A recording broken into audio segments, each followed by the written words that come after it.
Hi guys, welcome to another video. This time I'm going to show you my Eurorack Modular Synthesizer that I just built from scratch. Many years ago, when the internet still made very strange noises when you connected to it, I found a bunch of schematics online for building a synthesizer. And I was utterly fascinated by the idea because I was really into synthesizer music. But I couldn't really afford a synthesizer because they were expensive. So I thought maybe I could build one and then it would be cheaper. Yeah, I got really excited about the idea, but the problem was that I didn't know anything about electronics. I only knew a little bit from physics class, like what resistors were, and that was it. And I had soldered maybe once before in primary school. It was successful, but it was very difficult because primary school, you know. And yeah, that was basically it. What I saw in those schematics was very confusing. There were all these weird triangle shapes and I had no idea what they were. And back then there was no YouTube, there was no Coursera, there was nothing like online tutorials where you could learn things. There was no Khan Academy, so you couldn't really figure it out by yourself without going to the library. So I went to the library and got myself a book about electronics. I went home with my electronics book and I was very excited. And I thought, this can't be so difficult. You know, I'm so good with technology and I was always good with computers. So I thought, oh, I'm gonna be good at this, right? Well, this was until I opened the book and realized that it was full of maths. And then I looked for those triangles and there was more maths. And yeah, as they say, my heart sank. And I realized that maybe I wasn't going to be able to do it because my math skills at that time were. And apparently for building synthesizers there's a lot of maths involved, or so I thought at the time. Well, back then you couldn't really learn this stuff by yourself so well. There were only these very cryptic books. There was no maker community yet, so I had no idea how to learn this stuff and I gave up. I didn't really think that I could do it, and that was where my plan of building a synthesizer went out the window. A few years after that, I went to university for a robotics degree, which sort of sounds remotely related, right? It sounds like electronics, but in fact this was an interdisciplinary degree, somewhere between robotics, AI, computational biology, computational neuroscience, philosophy. Very cool stuff, but there was no electric circuits involved at all. If we built robot, and we built a few very simple ones, then they were very simple or very digital, and we didn't really need any circuit schematics. There were boards already built for this sort of purpose. Like you could build a robot with an Arduino, and then you need very little electronics because that's digital. And robots in general are digital, but the synthesizers that I wanted to build, those were mostly analog. So I thought maybe I'm gonna pick up some electronics along the way, and eventually I could build my way up towards this goal that I always had in the back of my mind. So I started learning Arduino. At first I made these very simple projects with LEDs just to figure it out, you know, the kind of thing that you start off with when you learn Arduino. And over the years I built more and more complex Arduino projects until I built my photographic enlarger timer project, which was already very complex for an Arduino project. This even involved some circuit board design already. It was a very simple circuit, so there wasn't an awful lot of electronics involved in that, but there was a little bit involved and a lot of coding involved in that, so this was not an easy project, but it was still very different from the analog circuits that I wanted to build. And whenever I looked into analog circuits, they looked way more difficult than what I was doing. But eventually I stumbled onto a YouTube channel that convinced me that I was really overthinking all of this stuff. And this was Look Mum No Computer. He has this really cool channel where he builds these amazing grandiose projects that are just mad. One of them is a Furby organ from hell. It's a really cool project, but it sounds really scary. And then there's the 1000 oscillator mega drone, which is also one of these gigantic projects. Really cool. The way he approaches it is very different. He goes at it with a very different attitude. He always says at the end of his videos, "Don't be scared to try it." And I had been afraid to try building synthesizers for sure. So I thought, okay, there must be an easier way, and maybe there's a way of learning electronics without all these maths that I had found in the books. And well, it turns out there are ways of learning electronics without that nowadays. Maybe back in those days there weren't that many, but nowadays there's the maker community, there's Make Electronics, for example, a really cool book that can teach you about electronics without too much maths. And there are online tutorials, and there had also been a huge boom of modular synthesizers in the meantime with Eurorack. That meant that there are now way more resources out there and way more DIY projects that are suitable for beginners. At that point I realized, okay, this is doable. I can manage this, and I just need to find a way in, and then I can do it. My way in was building guitar pedals. Those are quite a bit more simple than synthesizer projects.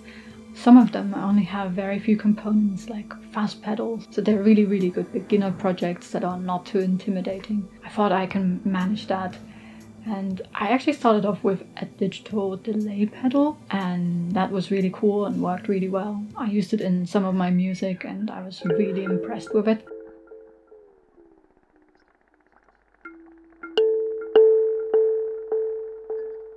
And then I started building more of these pedals.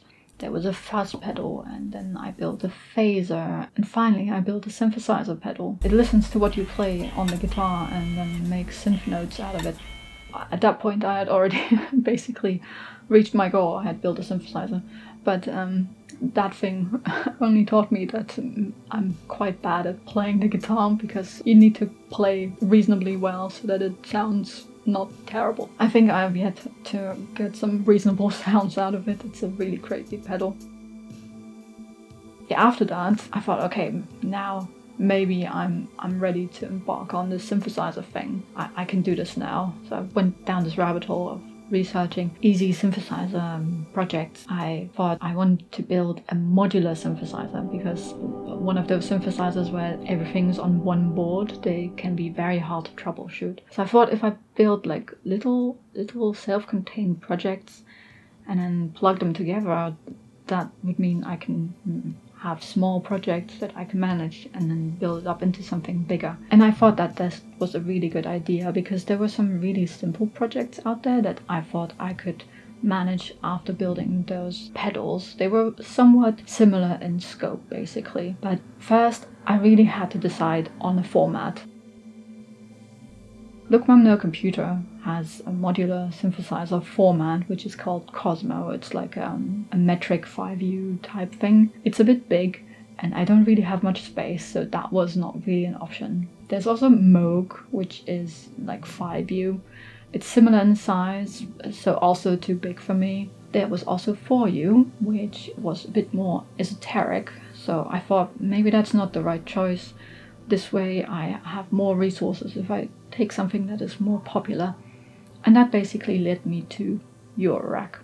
The only problem with Eurorack is that it is very expensive in general. The simple modules that you can buy tend to be very expensive with Eurorack. They tend to say that Eurorack is a good way of burning your money, and it is really true. I already had this feeling at that point that maybe I was going down a very, very expensive rabbit hole there.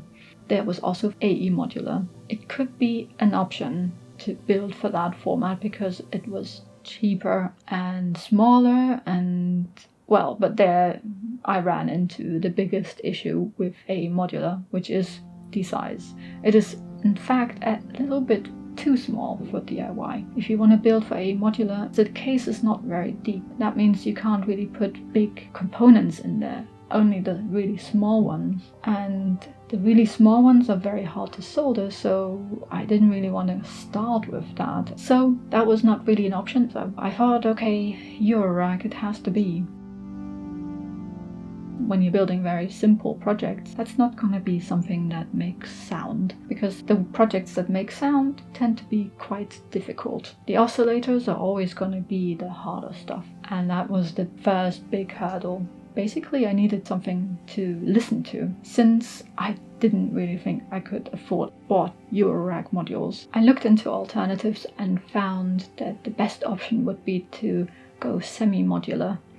And this is something that people always recommend when you're getting into Eurorack, to get a semi-modular synthesizer to get started, because they tend to be a lot cheaper. And then you combine it with Eurorack instead of building the whole system out of Eurorack, which is way more expensive. So the semi-modular that I decided on in the end was the Behringer Crave.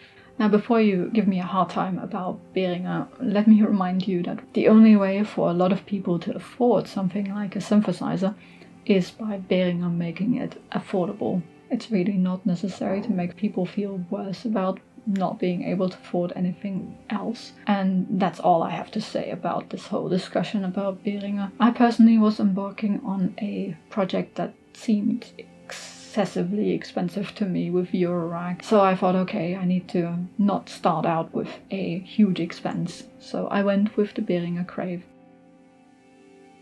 Cases can be very expensive too, so I 3D printed it, and this was from a model that I bought on Schwartz. It is also modular. You can print different sections of this. The side parts are about 26 HP. You can put together as many as you like, and you can make long rows and different core features of this case. I really like it. The other thing I got was a power module, because I didn't want to build my power yet myself. I wasn't really comfortable at that point. I built a power module for my second row, but my first row was a bought one, also by Behringer, because it was the cheapest around. This was the only way I could afford it, and I don't mind it at all. It works well. After I got myself the Crave, I got myself one more module, because I really wanted to have something like it, a multi-function module, but I wasn't really able to build it myself yet. This is a Mutable clone. Mutable Instruments makes very cool open source projects that you can build if you are able to. They tend to be more on the difficult side, and they have very, very tiny parts usually, so they are more for advanced builders, I would say. I was not advanced at that point, so I couldn't really build one of those mutable things. So I bought myself this module from another DIY builder, because I didn't want to wait eternally for it until I would be able to build one of them. The first module that I built was a sub oscillator.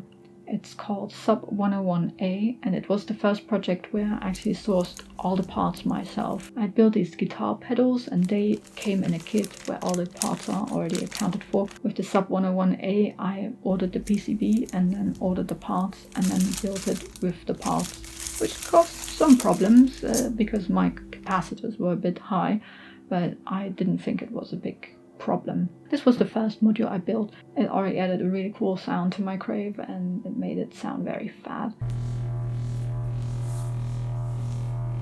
I really like it, and it was a successful project.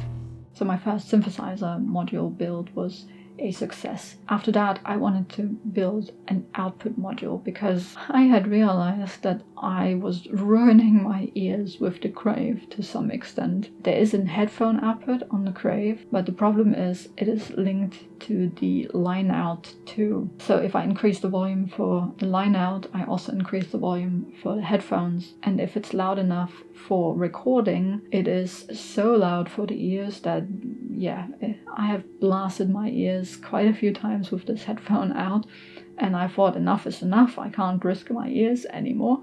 I need an output module with a separate volume control. So I went looking for an output module and found the Befaco Out version 3. I probably shouldn't have built this one next, because it is quite densely packed and the parts are quite close together, and I wasn't very good at soldering yet. So I managed to put a huge solder bridge on one of the pods. I forgot to solder the other one completely. So At first it wasn't working and I was a bit confused about it. And then when I soldered the right part, it was working, but there was a weird wonky connection sometimes, and my soldering just wasn't that great at the beginning, so this one needed many fixes basically. Fixed it like 3 times until I got it to work completely over like half a year too, because I realized much later, when I thought that it was actually working correctly, that I had somehow messed up the mono stereo thing on it. When I used the Q switch, it basically was switching from mono to stereo, and that was not how it was meant to be. That was the big solder bridge that I couldn't manage to get rid of when I first built this module. But when I realized this problem, I was already much better at soldering and could fix it. And now it works perfectly. It's a really cool module. It is one of the very few modules on the Befaco website where it's not ordered by difficulty level. Most Befaco modules are actually a really good choice for beginners because they're really well marked and what's easy, what's not easy. You can find beginner projects or intermediate projects or difficult projects, and you know what you're getting into. The resources are also very good. The descriptions are very good. Instructions are great. I don't really have any problems with Befaco modules normally. They're really, really cool projects, and I love the modules that I have from them. But this particular one was a bit of a difficult one to start with. I would not recommend it as one of your first builds, more later on, because the parts are so close together. Can someone explain to me why this is so hard? Another module that I built was the Befaco ABC. This is an intermediate project, and it is another multifunction module. It can be a mixer, it can be an attenuverter, it can be a ring modulator and a VCA, and it's a really cool module. I really like it a lot. This was one of the intermediate projects that I built next. The main problem with this one was, as always, the ground connectors of the power connector.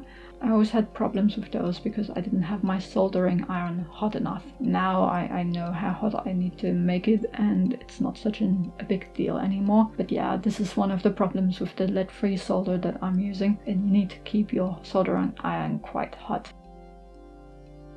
There are a few modules in my case that I didn't build myself because they would have been very difficult to build. One of them is mutable ears, which has 0402 parts, which is very, very tiny SMD parts. Most of the SMD projects that people already classify as more advanced builds actually have larger parts than this one. So this ears would be a very advanced project, and I didn't think that I would be able to build it anytime soon, but I really wanted the module. By now, mutable modules are all discontinued. You can maybe still pick up a few, but you will be unable to get clones in the near future, basically.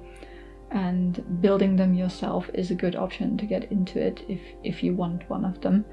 They turn out a lot cheaper than if you buy them, but they are quite difficult projects. And this was one of my goals, actually. There were a few mutable modules that I was very interested in, so this was also something that I wanted to pursue, to build SMD modules too. One of the reasons why I was interested in them was that they are quite similar to what I'm experienced with robots. Basically, they have the same microcontrollers as robots, and flashing a firmware of a robot would be the same experience as flashing a module from Mutable Instruments, for example. And that's rather interesting, I thought, and where I could use my skills basically already. So eventually I got myself some SMD soldering practice kits and tried around with those, and then after that I built my first SMD project, which was mutable branches.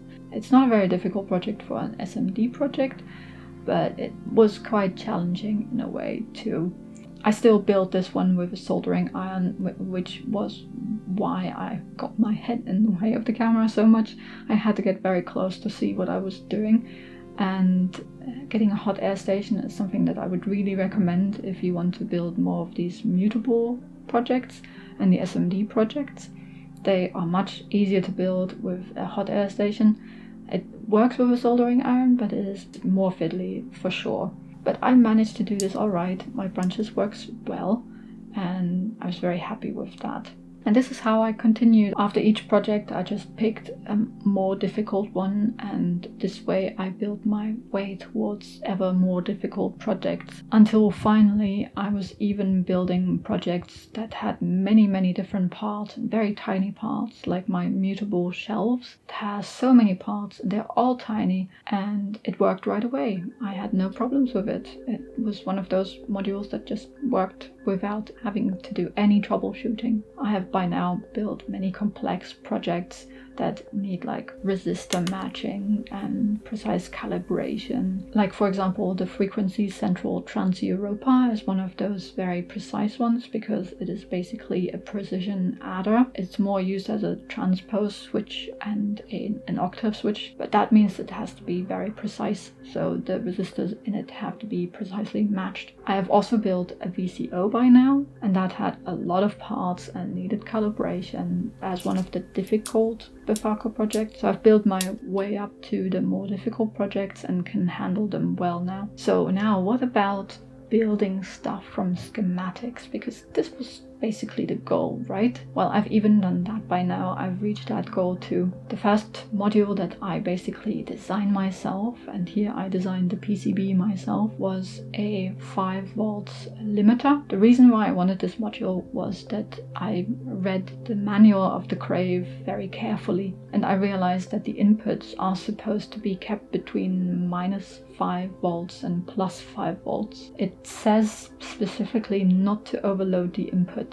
I know that lots and lots of people use the Mother 32, which is the original, with Eurorack and without problems, but basically there are sources that say that over time this could damage the synthesizer if you overload the inputs. And I like to keep my stuff for a very long time. I like to use old things that I've had for many years. For example, my MIDI keyboard is like 15 years old or something like that. I just like to keep my stuff safe. So I thought this 5 volt limiter module would make it a bit less of a, worry. I wouldn't have to think about it. I just put any signal from the Eurorack that I'm not sure about, plug that into that module, and it will never exceed 5 volts plus and minus. Or in this case, more what I actually measured, what the Crave itself puts out, which is more around 6-ish. So this was the first module I designed myself. Apart from it was from a Music from Outer Space schematic, and I just made the Eurorack stuff around it. My design worked right away, and I was very proud of myself after that. The other module where I designed the PCB myself from a schematic was a noise cornucopia from, again, Music from Outer Space. This is one of my favorite websites anyway. It has lots of cool schematics, and it reminds me of this old-timey feel of how the internet was when I first encountered my synthesizer schematics many years ago. And this was the kind of website that I would have loved back then, and it has the exact kind of schematics that I find interesting. So I use that a lot to learn things, and there are very cool projects on it. If you don't know it, definitely check it out, it's really cool. And this module, the Noise Cornucopia, is a module from the Music from Outer Space modular. This is in a slightly different format, it's not Eurorack. So I decided to make my own PCBs and my own panels for it, because I wanted it to be in Eurorack format. And for this, I just followed the schematic and built it on the breadboard first. This module has 2 different parts. One is a noise circuit with different kinds of noise, and the other part is a random gates part, which is derived from these noise sources. And it's a really cool circuit. It's really interesting. I played around with it a lot on the breadboard to try it out first and really understand it. And once I had figured it out, I made a PCB design of it and double checked it and triple checked it, then sent it off to China and waited for it to arrive back. And when it arrived, I built it, and it worked right away. I was very happy with that success. My last big project, basically. Really cool. I basically reached my goal of building stuff from schematics I find on the internet. This was the dream that I had many years ago, and I've made it. I've built up my skill set so that I could finish this, and I'm so happy. By now I've built 2 rows of modules, and I think I'm gonna stop now for a little while to make music and think about some new projects that I want to work on. I already have ideas for more projects that I want to build. There are already things in the works with more breadboard stuff already prepared, but I want to slow down a bit, make some more music with it and actually enjoy it, and also do some other stuff, because I also realize now that if I want to get deeper into it, maybe it's about time that I do something about my math skills. I realize that whenever I look into the more advanced electronics books, I'm still as lost as I was many years ago. I can now read schematics, I know what all the different parts are. It's not as easy to make changes to schematics. That's basically where the more advanced electronic skills come in, and I don't have those yet. That will be the next big project, to learn those. But I've already come very far with this, I think. I've built 2 rows of Eurorack modules, and now I can follow complicated schematics and have a working module in the end, and I can design the PCBs, and it's very, very cool. Another cool thing that I learned was to make my own panels, and that can be very useful too, especially if you want to build mutable projects. The way I make my panels is by sending them off as PCBs, like when I send off a normal regular PCB, and those look really good. This was a very, very big project. It took me about a year to finish it. Didn't build the entire year. There were some breaks in between where I was writing music and doing other stuff. So in total, maybe about half a year really. And it was a big project. It involved lots and lots of soldering. Many hours of soldering went into this, and many hours of designing stuff and figuring stuff out and researching the right modules to build next. I think if you want to do something similar, the most important aspect here is to plan it right. Because if you go into building a modular without any plan, then you end up with a random selection of stuff that might not even make any cool sounds together. And that's not where you want to go, because even though building is cheaper than buying, I have to say that even if you DIY, it is still not a cheap thing to do. Overall, it was a very successful project. There were a few setbacks here and there. There were mishaps where I ruined the PCB a little bit and had to fix it with some bits of wire. And there was one solder bridge that took me ages to fix, like half a year to fix basically. Some bits were not as straightforward, and some of my builds are not as clean as others, I would say. I had to fix some of them, I'm not gonna lie. We don't make mistakes. We have happy accidents. But I don't have any projects that don't work. Even the modules where I designed the PCBs myself worked right away, and I'm very impressed with myself for that. There were no complete duds, all the modules work, and that's quite an achievement, I would say. I've built all sorts of modules, from the through-hole projects that are a bit easier to more complex ones with lots of parts and SMD parts. This project is done for now. I mean, a modular is never finished. There will be more modules in the future, and I will have more fun with building stuff. I will go deeper into all of this because I really want to learn how to design my own schematics eventually. But for that, I will have to do crazy things like learn maths. So that's gonna take a bit longer, I guess. So it turns out that you can actually build a synthesizer the painting by numbers way and learn enough electronics on the way to follow schematics that you found on the internet. That's really, really cool. Don't be scared to try it. If you enjoyed this video, then please leave a like and subscribe if you haven't done so already. It really helps out my channel and I would really appreciate it. You can also support my channel on Ko-fi if you want to support what I do here. As you can imagine, this project was very expensive, and sometimes a bit of support goes a long way with this sort of thing. So if you want to see more of these kinds of more expensive things, then support helps, definitely. But I always appreciate all the support you give me. The liking, the subscribing, the commenting is more than enough. But yeah, it's there as an option if you feel like it. And in the future you can expect more videos like this one, because I actually left the camera running while building all of these modules, and I'm thinking of making more DIY videos about all of them and going into more detail about what these modules do and how I use them, so that you get more of an insight into what it actually sounds like and so on. Well, I hope I see you soon for another video. Bye!